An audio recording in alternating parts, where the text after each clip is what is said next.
Okay, hello everyone. I wanted to welcome you to the 1STL Sustainability Lab about land use planning.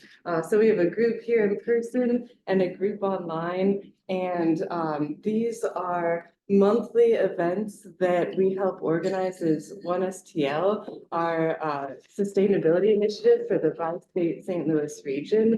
My name's Anna Cott, and I'm a sustainability planner at East West Gateway Council of Governments. And the topic this month is on land use planning for sustainable communities. And we have Miriam Keller here from the city of St. Louis, Don Rowe also from the city of St. Louis, and I believe Alicia Russell will be joining online in a little bit, the city's sustainability director. So we're very excited to have them here as part of this conversation. And I just wanted to mention that next month, the lab topic is energy burden. We'll be discussing with Renew Missouri the issue of high utility costs for people with low income and what potentially we can do about it. So that is on April 30th. And I will share a link in the chat where you can subscribe to our newsletter if you'd like to receive a monthly update with the Sustainability Lab information. But without further ado, I will turn it over to Miriam Keller. Very glad to have you here. Yeah, thanks for having me. I should unmute myself. Actually, if you do, there'll be an echo, but they should be able to hear you from this microphone. Cool. In that case, I will Bye. start the slideshow or share my screen. Start the slideshow. Oh, I might need to give you permission. Okay, you should be able to.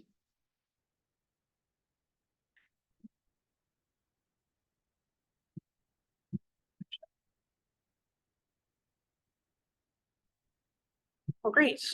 Yeah, good afternoon, everybody. Just excited to kind of share what we're working on with you, what the City of St. Louis Strategic Land Use Plan is, how we're updating it, and also some of the kind of resilience and sustainability issues that are coming up in the process and that we're hoping to tackle. And then also I kind of eager to get everybody's else's thoughts. So I have some discussion questions queued up at the very end. And also I'm happy to, pause along the way and answer any questions that people have in the chat or otherwise. So here is roughly the agenda I have for the presentation. I want to take a step back and just, for people who aren't familiar, introduce the Planning and Urban Design Agency, which Don Rowe is the executive director. I'm a member of the planning division, and Alicia Russell leads the Office of Sustainability within the Planning and Urban Design Agency. So that's kind of who the three of us are. But then, talk about the strategic land use plan, what it is, and how we're approaching this update. Describe some of the resilience and sustainability issues that have come up in the process so far related to land use. Give you a little bit of a preview of how we're already trying to think about implementation of the plan. And then, like I mentioned, a little bit of discussion. So about the Planning and Urban Design Agency, we call ourselves PDA for short, just so you know. So this is a real cursory overview. I describe our department just in the very shortest sense as a department whose mission is to plan for the future of St. Louis. And we do that a lot of different ways, citywide and neighborhood planning. I help lead citywide planning. We also have a sustainability division and environmental planner on staff. We have an urban designer. We have the city's cultural resources office, which does historic preservation work. We also have somebody focused on complete streets and mobility, and who will be helping to lead the city's citywide transportation mobility plan. And then mapping and graphics, we have GIS experts in our department, people doing research, and all of us trying to help shape supportive policy. So here are the four divisions within our department. And another thing to know, if you hear about the Planning Commission in the news or the Preservation Board, those are two citizen-led boards or commissions that we staff. So that's part of our work. These are boards with kind of formal and I'll say also sort of legal authority involved in different types of land use decision-making processes. But sort of enough of that. Now onto the strategic land use plan. What is it and what exactly are we doing with this update right now? So the strategic land use plan is a core element of the city's comprehensive plan. And we describe that as sort of a policy guide for a city's long-term evolution. And the logic being that as a city that's complex, that certainly will be changing, we shouldn't be making decisions willy-nilly. We shouldn't be making decisions on a political basis. We should be making decisions related to land use policy and the city's development in concert with a unified long-term vision for the city's future. And so a policy guide is one way to call it. You could also call it a high-level plan or a grounded aspiration for, or a long-term vision for the city's long-term evolution. Of course, this plan that we're making now is not the first plan the city has ever had. The city has a long history of, I know I've said there's a kind of sharing a short history of land use planning here, but it's a long history of planning in the city of St. Louis. And it's a mix of the good, the bad, and the ugly, right? The planning profession is a really complicated one that has helped guide some of the most kind of transformative investments in city park systems and things like that, but it also has kind of embedded in it the biases of the time, including some of the kind of worst, racism of the time that has played a role in the disinvestment in a lot of parts of our community. So really acknowledge that history and really are trying to be aware of that in this process of updating the strategic land use plan.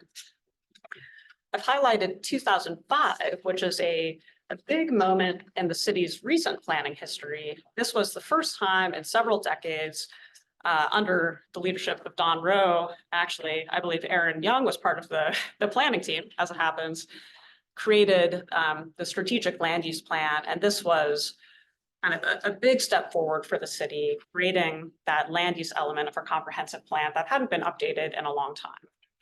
So this is the current and sole citywide element of our comprehensive plan today. And we've kept it current since, we amend it periodically to keep current with development and other changing conditions, also updated based on what the plans recommend. But that is the plan that we're updating, and we are kind of here almost 20 years after the strategic land use plan was first created in 2005. And we've tried to root this process in kind of three macro themes: so quality of life and everything about that, equity, of course, and resilience, meaning both our ability to recover from shocks and stresses of whatever kind, but also sort of climate resilience and sustainability. In a nutshell, this is the land use plan as it is today. This is kind of how it works. We've got 10 different land use designations, and each of these actually includes a little bit of description and some images of, okay, here is generally what we're aspiring to in these different parts of the city. And each of these designations is mapped onto the city at roughly a block level in most cases. And so when we do things like consider rezonings, we say, hey, would changing the kind of development permissions of this site be in keeping with this citywide plan, or, and if it's not, then it creates a significantly higher barrier to proceed through the legislative process. So again, this is kind of meant to keep some of the formal policy decisions related to development and land use rowing in the same direction, and in a direction that is grounded in data and also community process. I mentioned that the strategic land use plan is kind of the land use element of a comprehensive plan. There can be others, and we're actually in the process of adding others. We'll also have a citywide mobility plan. Alicia is leading, or will soon be leading, an update to the city's sustainability plan. Those things, or portions of them, will be adopted as elements of the comprehensive plan. So kind of part of this mutually reinforcing constellation of planning guidance and that long-range policy guide to shape decisions that our city makes. By the way, we're also, as an agency, leading neighborhood planning, and those things are adopted as supplements to the comprehensive plan, so become part of that policy guide as well. Hello, everybody who's joined the room. Here's roughly the project process. We are at the beginning of this third phase. We've done a ton of listening to the community, a lot of roundtable sessions, pop-ups, community workshops, surveys. And right now, we actually have a survey out, which I'll share information about in a minute, but really trying to nail down the vision and goals for the plan before we start getting too into the weeds of updating the land use map itself. So that's where we are. And later in the process, we will have those updated designations. Probably will look a bit different from the land use designations we have today. And we're going to be updating the map, and we're going to be developing sort of a little bit of an implementation plan for this. So, what policies would need to change. A big part of that is our zoning policy, to bring that into keeping with the land use plan that we're developing now. Like mentioned, we've done a lot of engagement, a lot of different methods. I'm not going to get too into that unless people want to talk about it. But it's been a lot of fun. And I think people in the broader community, I I didn't expect this entering the process, but people generally get it. They are excited to be part of it. They see a kind of updated land use plan or citywide plan as something that it's not going to solve everything, right? But is something that will be a help. Maybe one part of this that I do want to mention is kind of how some of the input feeds into the process. So I mentioned the Planning Commission earlier. That is kind of the body with formal authority to adopt the plan at the end of the day. But we've composed this planning team. Don and myself and others at PDA are kind of stewards of the process. We've hired an interdisciplinary consultant team, and they're driving a lot of the engagement, a lot of the research, and ultimately will help us create the plan. We also formed a resident steering committee, and they're guiding the direction of the plan and the process. We actually use a little bit of a kind of lottery system. It's just a call for applications, and then with a few parameters, kind of like a random selection of people. And we've gotten a really great group on the steering committee. I mentioned those three themes of quality of life, resilience, and equity. We formed some technical advisory groups, or what we call working groups, around those themes. We have one working group member in the room, and maybe others on the Zoom. And then, of course, the St. Louis community. So really by that, I mean, of course, people who live here, but really anybody who has a stake in the city's future, we're trying to reach in this process. So that is the SLOOP in kind of a nutshell, what are we doing in this update process? But I want to highlight some of the resilience and sustainability issues that have come up. This won't be probably comprehensive, but just to give you a sense of the types of discussions we're having. Something that we've done in this process is obviously St. Louis has a lot of challenges. There are a lot of issues facing St. Louis. This plan is not going to be able to address all of them or provide guidance on all of them, but it certainly can do some of those things. So here's a feature from the latest Loop Scoop. For those in the room, you can pick up a copy, and it's also available online. I'll drop the link in the chat in a few minutes, but this latest kind of newspaper feature has one panel that asks this question: okay, what can and can't this land use plan tackle? There are a lot of issues facing the city, and there are a lot of things that the SLOOP can do and provide guidance on, and then some things that the SLOOP can't do. But what I did was I kind of looked at some of these and thought about things that have a mean, really, what isn't related to sustainability or climate resilience in a way, but I thought about things that have a more direct relationship, like how we use vacant land long-term, you know, issues of housing diversity and affordability, flooding, that's a big one, extreme heat, those are major climate issues, longstanding issues of environmental racism, right, like different people being far more exposed to kind of pollution and contaminants and flooding and other kind of environmental challenges than others. Walkability and pedestrian safety. There are certainly some things that this loop is going to tackle. So really thinking about encouraging the preservation of historic neighborhoods, creating citywide aspirational strategies for vacant land, and kind of having a palette of options that's fully embedded within the citywide vision. Encouraging reuse of existing buildings is a thing that the land use plan can do. Encouraging a diversity of types of housing that we build and preserve, limit development of hazard-prone areas of the city, and so on. Promote land use that bolsters urban tree canopy. I know that directly relates to the topic of the Sustainability Lab last month. Encourage publicly accessible development along the river, maybe not everywhere, right? But are there a couple of places where we could think about land use in a way that creates more access to our riverfront?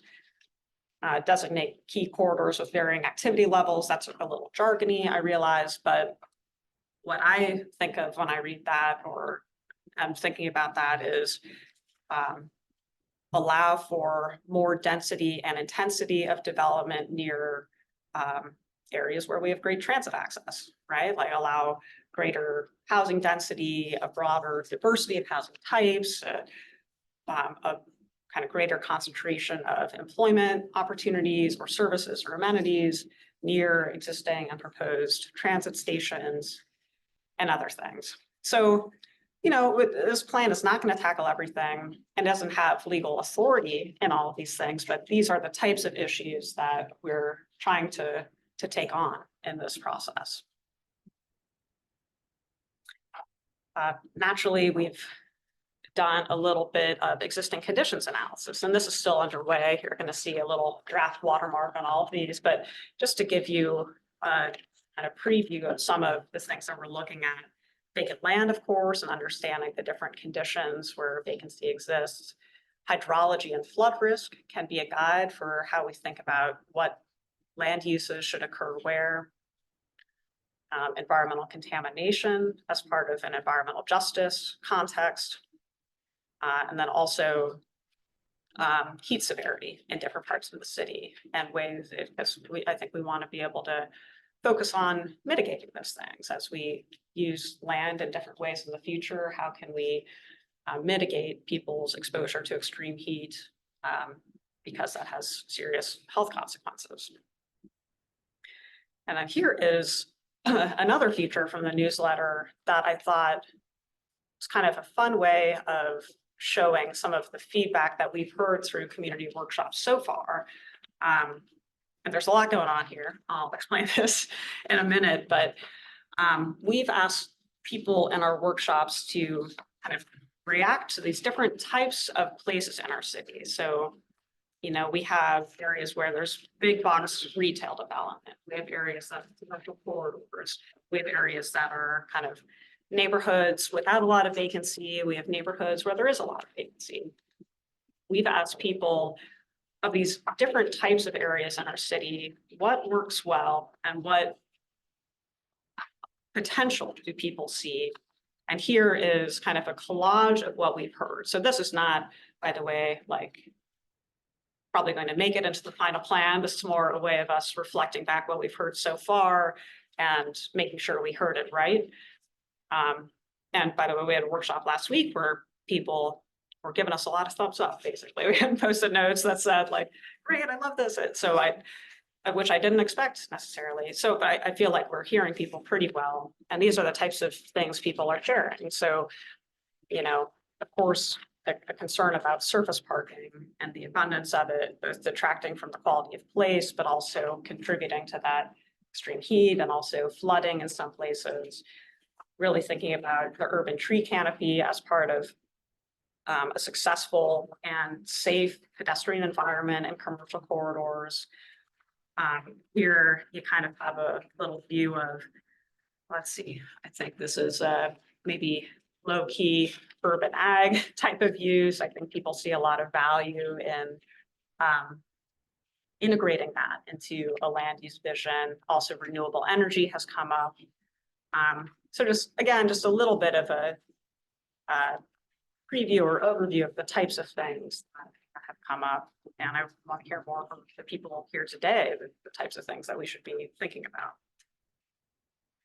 So implementation, we're hoping to kind of advance this process with the goal of adopting formally the complete update to the land use plan around the end of this year. And we're trying to, as we do that, sort of lay the groundwork for using it, of course. And we do use it every week, by the way, as it is. It doesn't sit on a shelf. It's there with us, me and the planning staff every day as we evaluate things like rezonings. And right, I think you can see the scope of it. We want to use this plan broadly and to guide a lot of other types of decisions that the city and also people out in the community make. So kind of coming back to the land use plan, there's just one piece of this broader constellation or framework of plan and guidance that we're, some of which we already have, some of which we're building out. And all of this can provide a lot of direction to different types of implementation. So if we think about, this arrow on the left is the comprehensive plan, and it's kind of representative of this diagram, then what are the ways we can think about implementation? Part of it is, if we can create a clear, persuasive, and also grounded vision, that can inspire action and provide guidance for people in the private sector or philanthropy doing development. I think that's part of it. A big part of it is shaping land use regulations. So, overhauling the zoning code, which I'll talk about here in a minute, but also, preservation policies is something else that our department is active in considering. The transportation and mobility plan, maybe also the sustainability plan, right, can provide some guidance to guiding public investment like capital improvements. And the land use plan as well can provide some guidance to how we use things like tax incentives and other incentives to support development.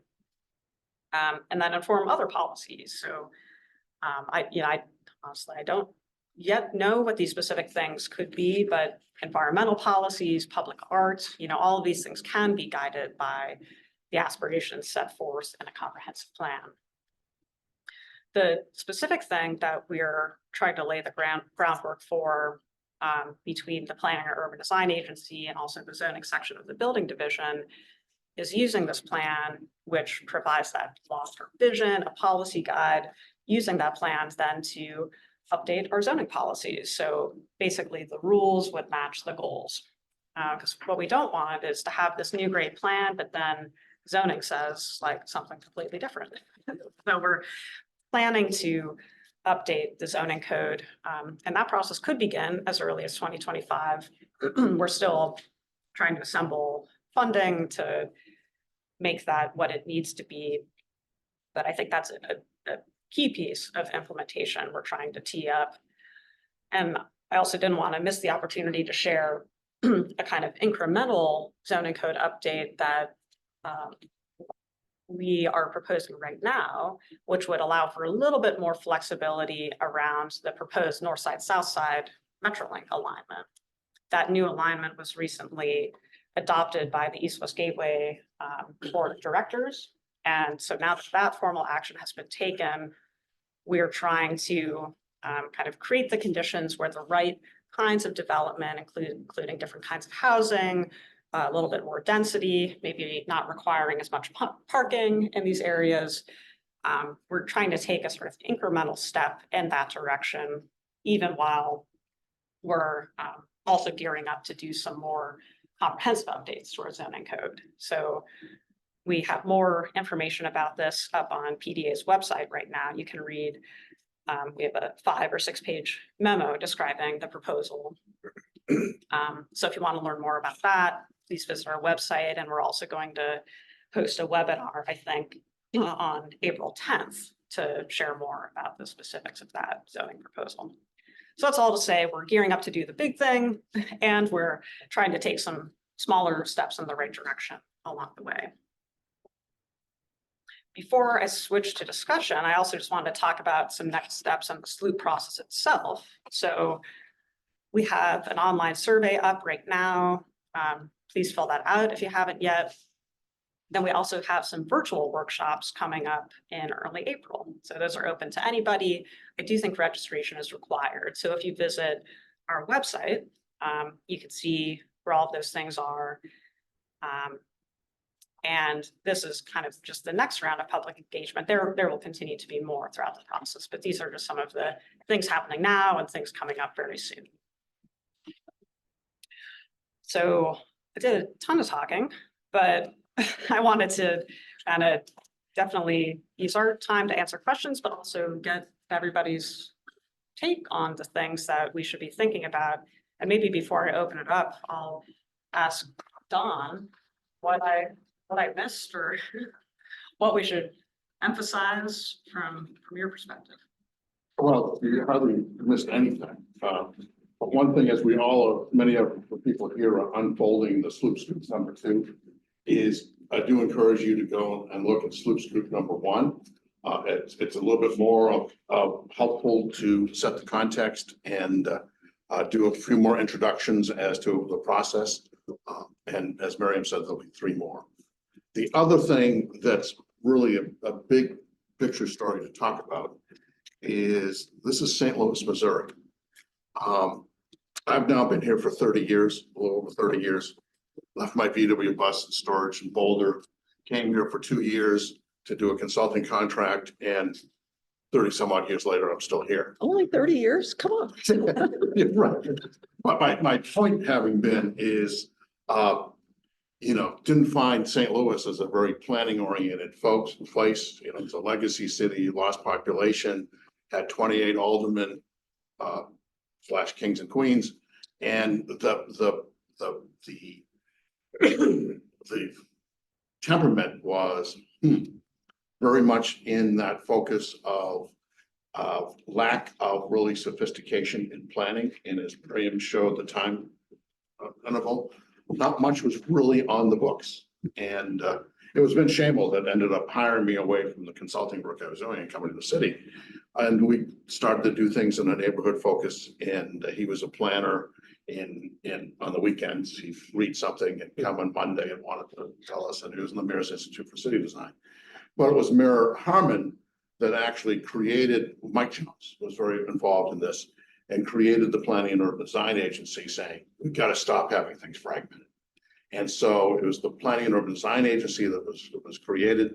It's us that has now moved to the next step that happened with a political leader was Mayor Sly. Is Barb Geisman, who was an architect and had been the head of the Community Development Agency. He was also his chief of staff when he was a member of the head of the Board of Aldermen. When he was running for office, you get flags you want to carry and you want to be out there. And she helped organize the idea of, let's do this land use plan for the city, to have it be sort of, as I say, a political bent, to be able to be in conversation with strategic land use plan. And so that's how this came about, that it was going to be a mission and the Planning and Urban Design Agency was going to do it. And we did it soon after the election began, and we created it in 2005.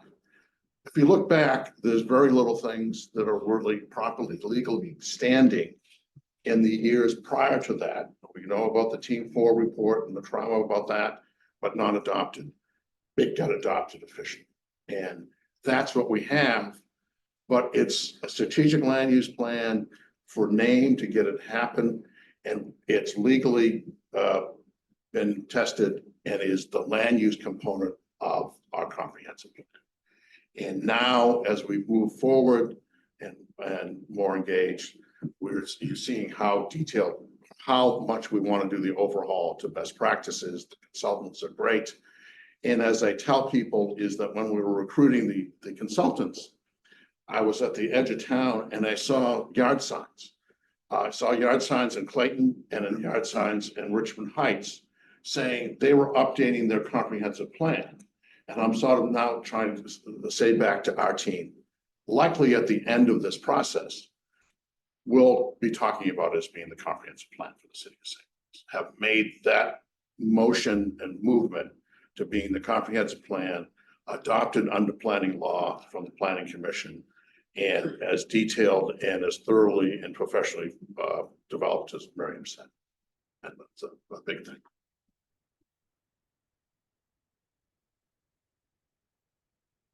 So these were kind of the questions on my mind where I thought it'd be great to get everybody's kind of thoughts, since you all are coming to this from lots of different angles and areas of work, thinking about sustainability. But also, we don't have to talk about these things. We can talk about we can talk about anything. Let me do one more thing. So one of the things that is this is underway. The consultants, or we were quite impressed by the consulting teams that we got. The interviews were quite dynamic, and we've selected Enpro partners based in Detroit, but based in Brooklyn, office in Detroit, and a team, including some of the team members that are helping us with this zoning, because ultimately zoning will be a big lift. This morning, the Board of Aldermen helped appropriate $1 million to the ultimate work on zoning, so that's a big thing. FYI, the neighborhood planning program is going through, and the thing I want to remind people here is we've had an RFP out for update to the sustainability plan, and that is we had very good responses, over a dozen responses, interviewed 4 firms, and we're in the negotiations with 1 firm right now.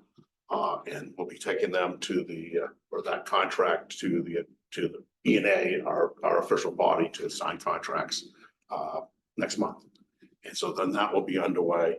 And that's a project that we have with about a 400 to do that. I do have a question that's somewhat related to the discussion questions 1 and 3. I was curious when you mentioned the slight adjustment of policies along the green line. I was curious if you see any potential for zoning adjustments on the current Metrolink line, or if you think the zoning there is as suitable as it can be. Don has a good answer. Yeah, I'll leave it You already Don's did. answer. I don't think it's as suitable as it can be. But I think sort of in comparison to the areas around the green line, which by the way, is I think what we're calling north side, south side now for anybody. Green line, I like it. I think the areas around the green line are more mismatched to the kind of transit-oriented development policies that we need to have in place, which is why we felt a need to kind of take a step in the right direction. I can get more into the weeds of kind of the what and why of that.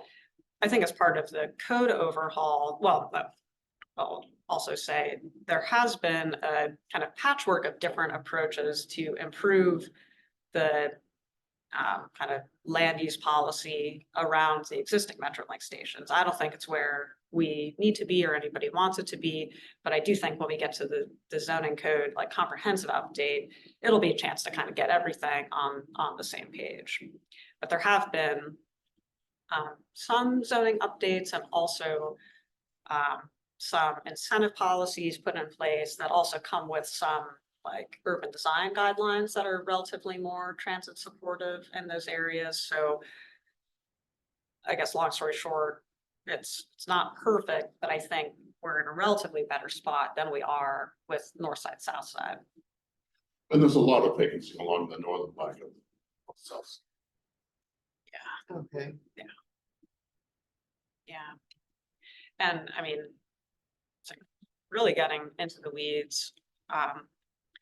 Zoning and land use policy is like a small part of the federal government scoring evaluation for, like when we apply, and by we, I mean kind of the region, through by state, when we apply for funding for creation of the North or the Green Line, part of what they'll look at is like, hey, like, do you have your policy act together from a zoning perspective in the areas around where you're trying to build transit? And so I think we want to make sure that we're headed in the right direction sooner rather than later in support of kind of our region's kind of hopes of getting that federal investment.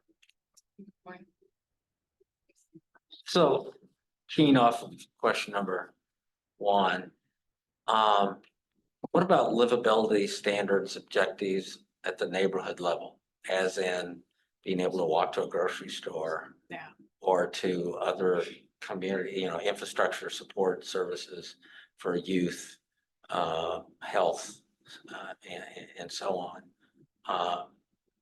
I was in 2 of your workshops, which are just fantastic. So kudos to you for the way that was done. But the neighborhood level planning, which is an enormous task, but seems to me it's a necessary ingredient as far as making the comprehensive plan really address livability. Yeah, I mean, food deserts have 100% come up in the discussion because it's a huge part of people's lives. So I do think we're going to incorporate a land use vision that resolves that. We'll also understand some of the market constraints, but I think that's a really good point about a way, kind of an issue that this plan can call out and say, hey, here are some areas where we need to fill in the gaps. And then we need some other tools, like incentive tools or other things to help fill the gap to make that possible. Because, people should have access to what they need, say within a 15-minute walk, no matter where they are in the city. And one of the parts that's in our DNA is that, we're on a block in a grid system. We're not out in the middle of the county trying to create a new place. And that block in the grid system for our legacy helps make things to be compact and to do those walkability. Infrastructure has deteriorated. The places to connect people in place have gotten disrupted in part of our city, and such as having food deserts. And so we're hoping from the strategic land use plan, we'll be helping all that and making sure that there are amenities that are serviceable and easily connected.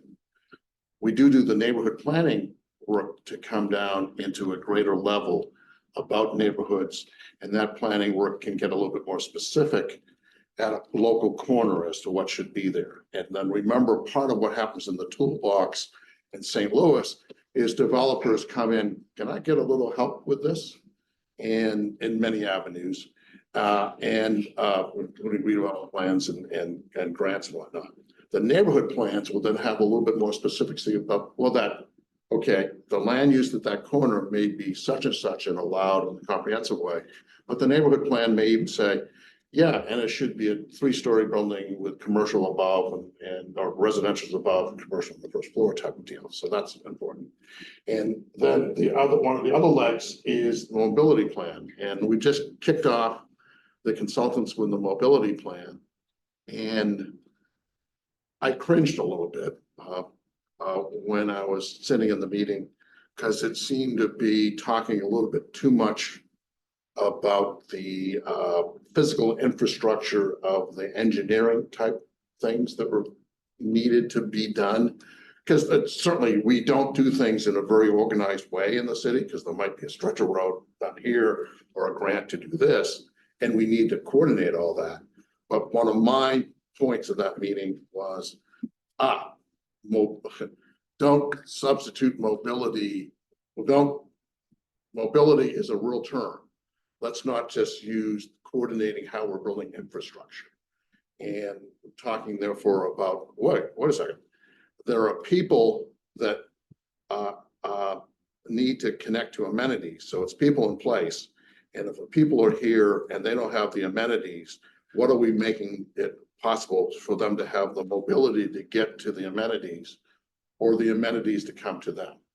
And so broaden that out a little bit. We had a grant through a Bloomberg thing that we did on sustainability, where there were not-for-profits that were giving rides to seniors for going shopping and going to the doctor. And the grant was, we got them electric vehicles to do that. That was mobility for them in places, and some of those were in food deserts, and some of the places where they needed to go to their dentist, to their medical center. And we got to think about mobility about that. And I was really impressed, actually, when Bi-State came and made a presentation at the Planning Commission last month, just to tee up the fact that we're going to make these zoning changes. And they had graphics of maps that didn't just have built features.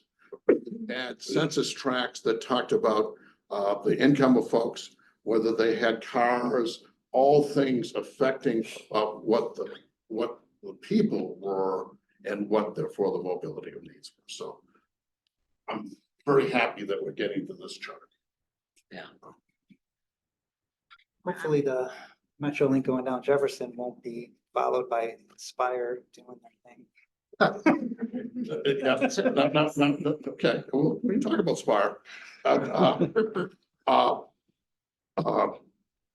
And here I put a positive spin on that, is we are the grid system.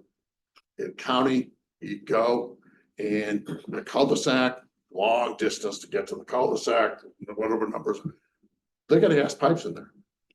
When we're now finally, Spire is disrupting our road services, but replacing every line in the city of St. Louis in the center of in the street and the feeder lines to the houses with high pressure, state of the art. And I'm glad they're doing that. And I sort of, from the day when the homeowners association and when some cul-de-sac might realize, oh, gee, we have to do that, and that might cost a little bit. So anyway, I view that as a positive check mark, other than the road disruption. Pardon me, I came a little late, but the existing comprehensive plan goes back, what, 20 years or so? Goes back to 2005. 2005. Yeah, and it has only these 10 land use categories. They're pretty broad. And it's citywide. We've had it court tested, and they said, okay, you call it this, but it's really your land use plan for this under state law. Great, adopted by the Planning Commission. And we've been very careful to update it periodically to keep, and now we're doing a comprehensive. I came a little late as well, but I just want to make sure I'm understanding, I guess, the flow. Is the strategic land use plan is the more macro plan, and then the neighborhood plans, which are the more micro plans, will fit into that, or are we building the land use, the more macro plan off of the neighborhood? I think that's a great question. I think the answer is both. So in the case where we have adopted neighborhood plans, that was kind of one of the first things we shared with the consultant team. It's like, hey, this is the plan. Right. Like the macro plan needs to sync up with that. But as we adopt new neighborhood plans, those will build on the citywide plan with that greater detail. And also, if in a neighborhood planning process, neighborhood stakeholders are like, you know what, this part of the citywide plan seems off. It's like, we can amend the citywide plan. Plans can change. But yeah, I think both. Okay, and then I guess a follow-up to that would be, I guess two follow-ups would be like what, I guess how current are those neighborhood plans, like how significant is that as far as, you know, what you take and implement? Because for instance, like Old North has a EPA study that is really comprehensive as far as like, you know, what streets are green and how to incorporate like sustainability in different ways. Whereas like other neighborhoods, like Hyde Park doesn't have one at all. Yeah. At least in the past 10 or 15 years that I know of. So are we, you know, are you going off of, you know, 2015 or newer, or is there anything like, you know? Yeah, I mean, I'd say, so maybe what we've focused on, not exclusively, but what we focused on are plans that have been formally adopted by the planning commission.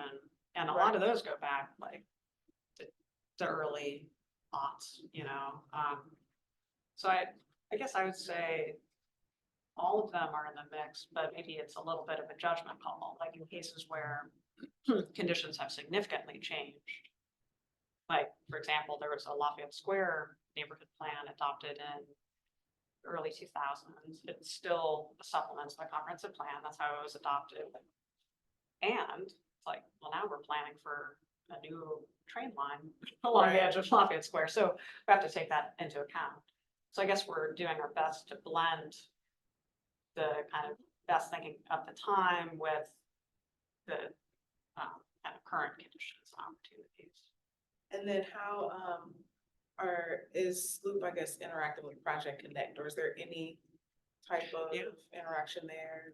Definitely an interaction. So, you know, sounds like maybe you know there's a neighborhood planning process underway, and we talk with the folks. So that, because it's about or related to the major project of the National Geospatial Intelligence Agency, trying to make kind of maximum benefit of that to the surrounding neighborhoods, that those planning processes are being kind of overseen by our colleagues at SLDC, but we're very much in the mix. And at key milestones in this process, trying to make sure that we sync up with where they are in this process and vice versa. Because we need them to speak to each other.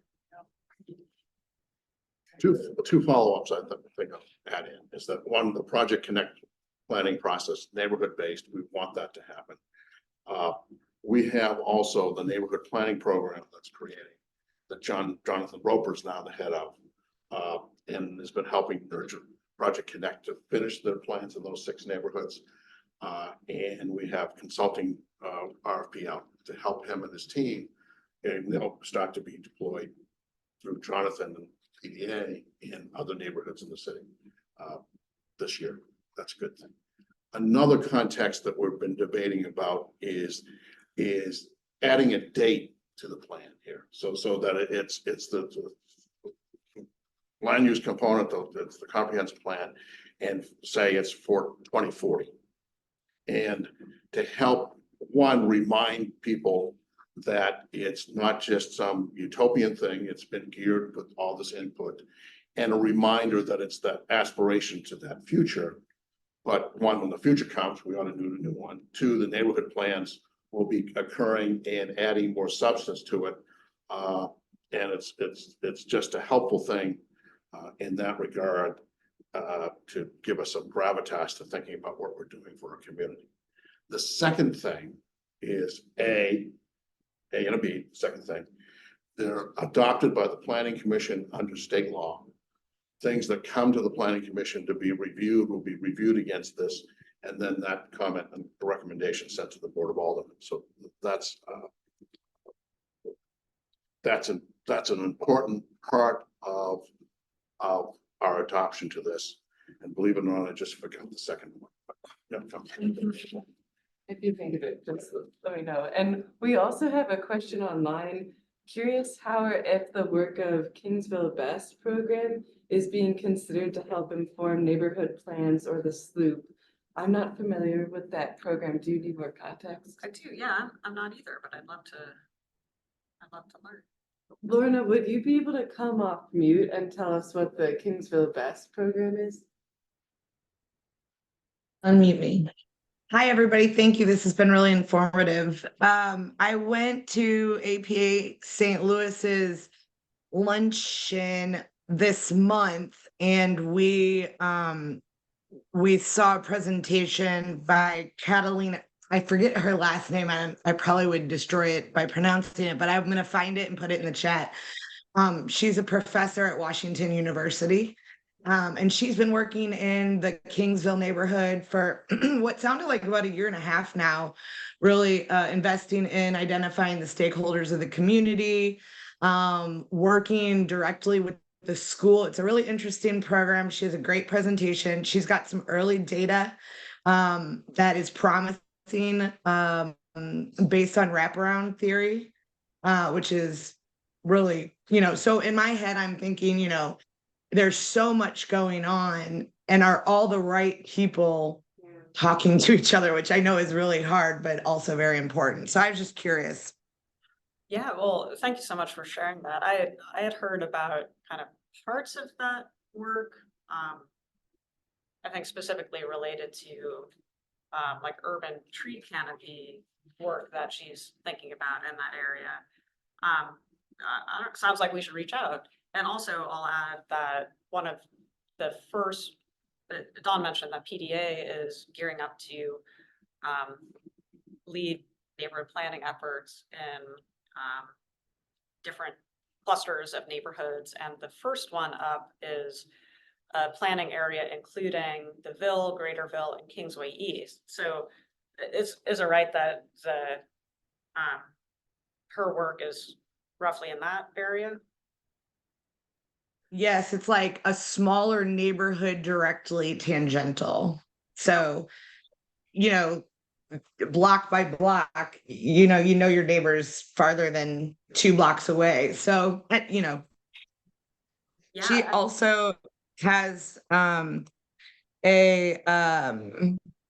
it's called Segregation by Design Conversations and Calls for Action in St. Louis, which is I was trying to see if I could find out how to get access to it, but it's a publication of Washington University through her work. So I'm not sure exactly the route to be able to have access to it. Still looking.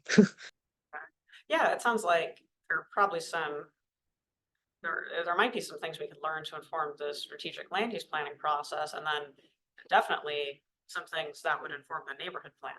So we'll reach out. I am an alumnus of the Watchie's architecture program, and I had Professor Freyhaus in school. So I'll reach back out.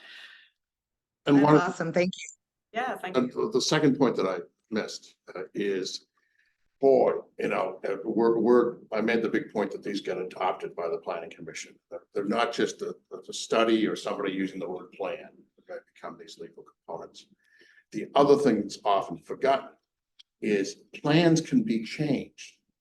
There's a process to change them, and the process involves getting input and input into making the change. But if the world has changed and the vision has changed, the plans can be changed. They don't have to be locked in or just saying that's too stale. No, we should update them. And the neighborhood planning process is a little bit iterative in that as that goes on to feed up again some things that might therefore be components that get changed and get adopted. It sounds like you're already doing this, Don, but how much is forecasting of where we're going and where we should be going? Like when you're celebrating new pipes for Spire, on the one hand, I can see the old ones are probably really leaky, and so having that the gas that's not being used just escaping into the atmosphere, of course, is not a good thing. Especially around smokers. Huh? Especially around smokers. Right. But also we're Bloomberg's just come to town and trying to give us an incentive to get to net zero in St. Louis and all the other Midwest cities where we're kind of a long ways off. two things. One, I'm so appreciative of Bloomberg's attachment to our city. It began a few years ago, but one of the first things that Mayor Jones got to do was go to a Bloomberg-sponsored seminar at Harvard, and then other folks would come. And one of the things that they did at Harvard was use data to help inform the city budget and make decisions. And the other part is the planning profession, which we have a professional organization called the American Planning Association. There are a lot of folks that get to call themselves a planner, and every once in a while I'll tease someone, "Hey, you're a planner." "Yeah, I'm a wedding planner." "No, I'm a party planner. Yes, yeah, but it's, we have to make sure, and there is really a difference in planning about people that are doing current planning, reviewing the zoning stuff that comes in and doing long range stuff. I tend to think in the long range type of thing. And the profession itself has a big effort to be doing something, looking at strategically looking at trends that are coming, so that we can then tell the planning profession, by the way, you may be so busy in your everyday job, you're not aware of this big thing that's happening. And the big thing that's all over the media is AI, but this is about the sustainability and the environmental and the other types of things. And that's so important to get down to the planning professionals and the folks that are in our roles to help pollinate and work with folks to get those forward-looking thoughts into what's real and what's just a fad. Yeah, one thing I'd add is, so I flip back to this existing conditions analysis, just to kind of say that where we can, we're trying to use data and forecasts to the best of our ability. I did want to share an anecdote, not anecdote, something that Dan DeOka, who's kind of the lead principal leading this project, he's done a deep dive on all of the plans that, the St. Louis plans from the past. And he found something in the 1947 comprehensive plan that said, in the year 1980, St. Louis will have a population of 2 million, which is just a funny illustration of, like, we do the best with the data at the time and need to plan around some uncertainty. So with the working groups, we've had a lot of conversations about, like, well, here are the things we know are happening. Like, for example, flooding's getting more intense. Here are the transportation investments. Here's the topography. Like, there's some things that are relatively more fixed, and then some things that are harder to be certain about. It's always just a tricky balance for work. Have you had any conversations about downtown? Downtown? Yeah. Speaking of resiliency, we need adaptive reuse. I'm just, Market and- yeah, like, are we thinking about converting downtown to more housing, or hoping office comes back? Or I don't even know what the vacancy rate is. Assume it's pretty high. Too high. Yeah, because how much traffic is there? So it's come up in this process. It's also been, like, of course, a huge civic topic. There is a neighborhood plan for downtown, and also some recent work kind of led sort of a panel of experts type of thing, led by the Urban Land Institute. They got people together to think about downtown's challenges and trends. So yeah, definitely been a topic of discussion. I don't think we have any specific prescriptions yet in this process. I mean, one of the things that one would think a few years back, in talking about our downtown, and to be compared to San Francisco, we would be loving it. Yeah. And now San Francisco their downtown is not wasteland, but depopulated. And we're going to compare it to those. But I think enough attention, and I'm so proud of us as a region that when we morph the agencies that aren't government, like East West Gateway, which already has a regional focus, thinking about concentration, how we do all this, so that the Greater St. Louis Inc. still says the focus has to be downtown, the center. And I think, my God, that is a good thing to be said to executives and others, that that's the focus, and they're proving to be mindful. There's a question online going back to the clean energy discussion. Sustainability, it's not all above ground. Any chance of incorporating access to groundwater or to the land's heat exchange capacity under publicly owned land? This could help enable ground source heat pump technology. Has that been brought up at all? I'm gonna say like alternative energy and renewables has come up, not those specific things though. Maybe that's something we should. A while ago, not only think about it, but we'd used some federal money to do a couple geothermal fueled heated houses. That's a while ago. Yeah. We'll add that to the next one. Yeah, and also, I think Alicia Russell, the city sustainability director, might still be on, and I was saying, Alicia, if you wanna chime in at any time, feel free to. Yeah, I mean, I was about to say the same thing. Like renewable energy has come up, but not the ground heat pumps or anything like that so far. So we'll definitely take note and add it to the further discussions. But we did do 2 demonstration houses of that about a dozen years ago. I have a question there. How do the different parts of the plan like talk to each other as far as like the sustainability plan and mobility plan?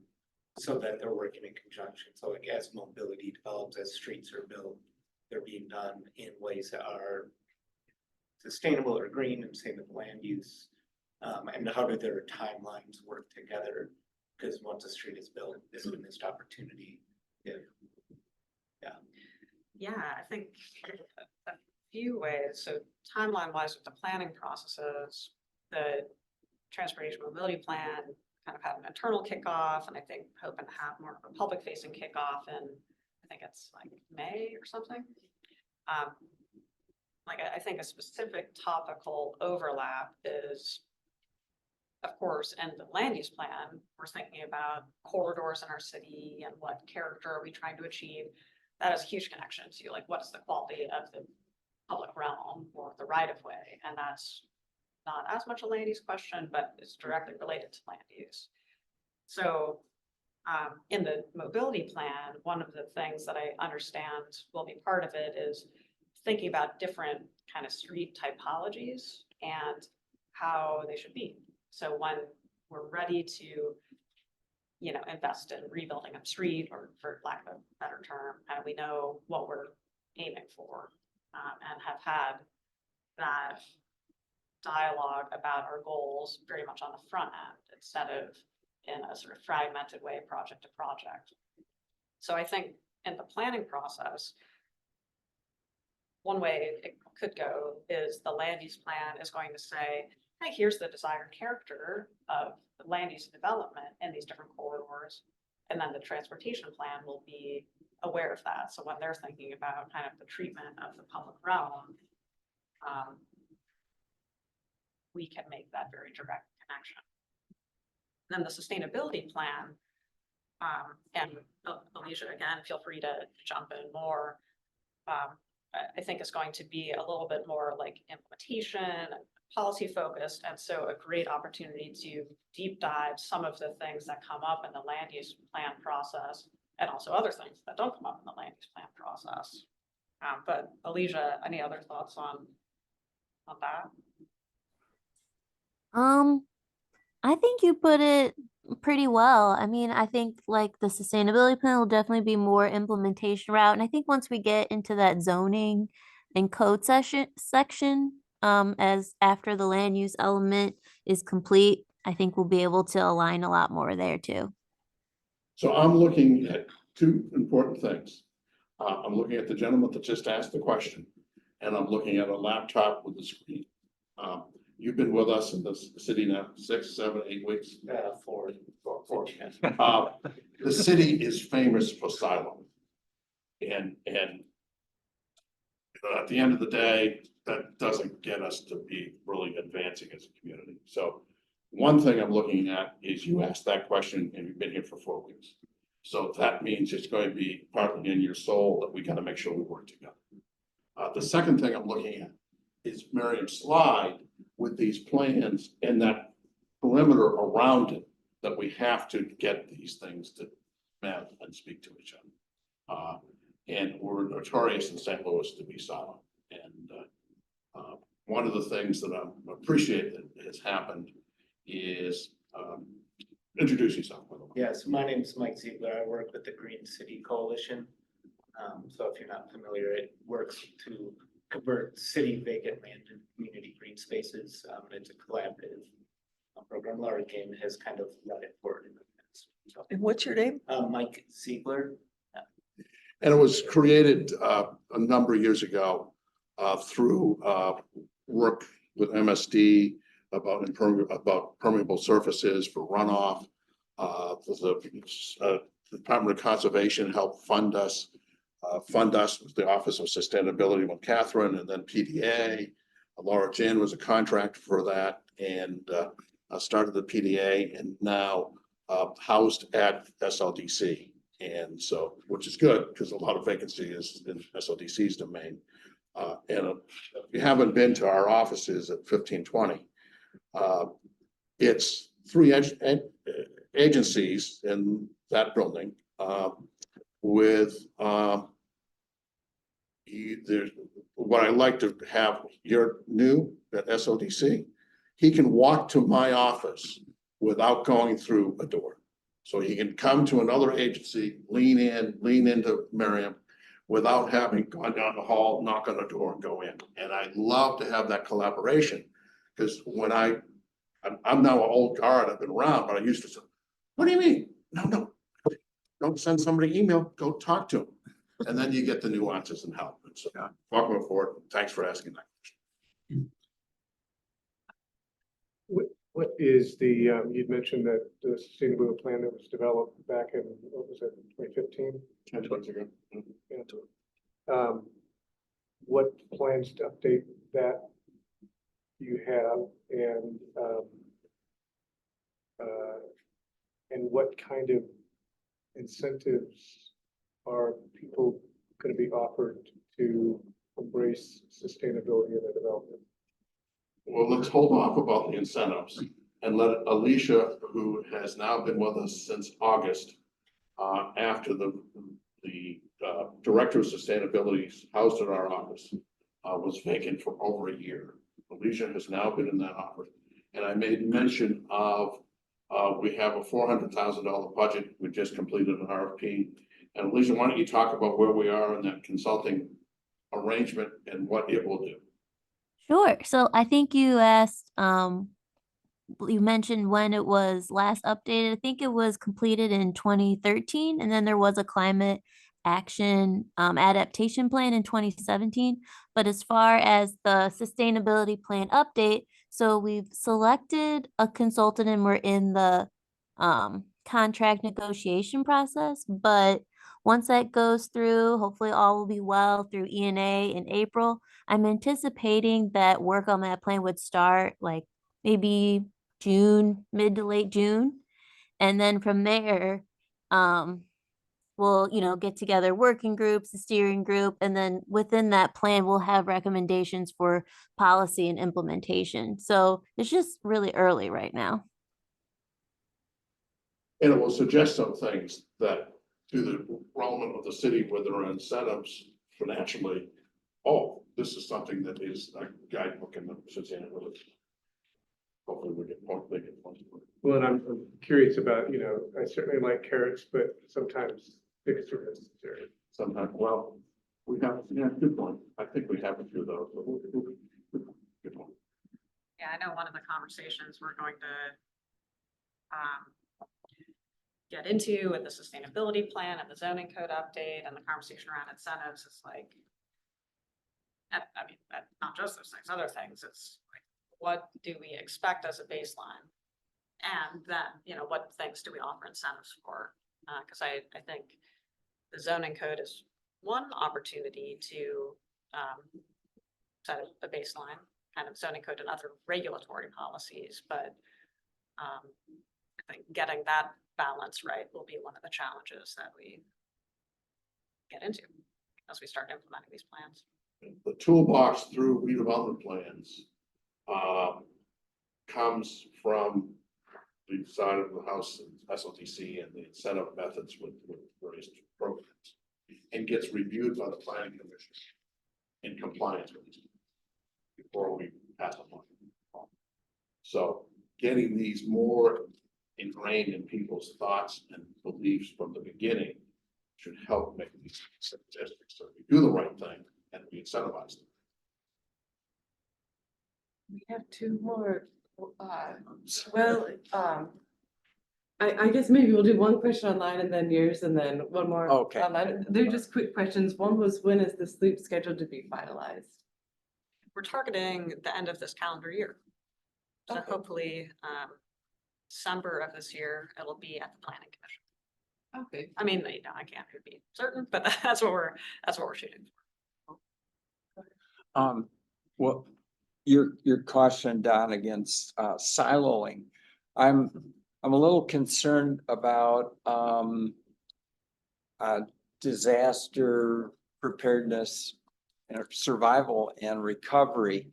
So I'm very focused on climate change, and we keep having new things pop up, you know, that vocabulary we didn't even have a few years ago, like atmospheric rivers. And I'm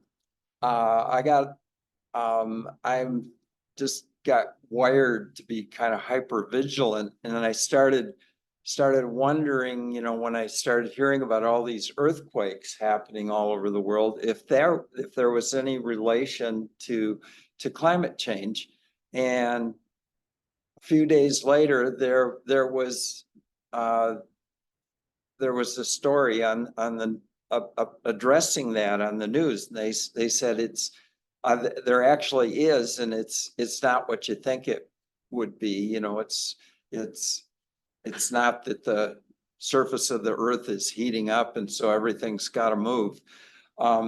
It's more the extreme weather events that lubricate the tectonic plates. And of course, we're sitting on the New Madrid Fault here. And then the other one is, you know, the expansion of droughts and flood events. And we just the last couple of weekends went out to Shaw's Nature Reserve, and the water levels there were the lowest I've seen them in 50 years. And I know there's been saltwater incursion up the Mississippi that's had some of the lower level towns have to change their water source. There was a story I heard about both our nuclear power plant and our largest coal-fired power plant, because of the lack of water to cool both of those. There was some danger. I don't know if it still exists or if that period has passed, but there was concern that there might not be enough water from the river to cool those facilities. So I'm just, out of an abundance of caution, are we including all of that in our strategic planning here? Getting inputs, very similar to what you said.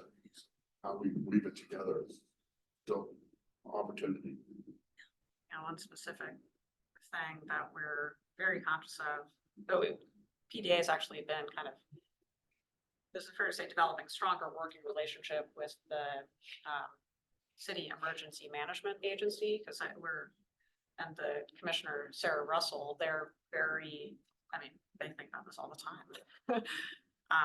And I guess this was last week, we did a tour as part of the strategic land use planning process, going to, I know this is just one piece of what you mentioned, but going to parts of the city that have experienced flooding and understanding kind of the range of conditions that exist where flooding has occurred, including like along the river to Pear, also including some of the sites where the Green City Coalition has converted vacant land to, hasn't always been vacant, of course, but now vacant to permanent open space. So yeah, I think we've been particularly focused on flooding and then also heat and how we use land and how that impacts heat in the environment. But I think this might have the closest relationship to land use, but you're right, there's this whole kind of array of preparedness issues we need to be thinking about. Unfortunately, we are at 5 o'clock, so there's one more question in the chat, but I will get back to that person. But just wanted to thank everyone for coming in person and online, and we will see you in a month, Tuesday, April 30th, to talk about energy burden. Same time, same places. So thanks so much to our speakers from the city, and we'll see everyone in a month. And find the first sloop scoop, find that and get on the mailing list for the people. Oh, that's right. Yes, the best together.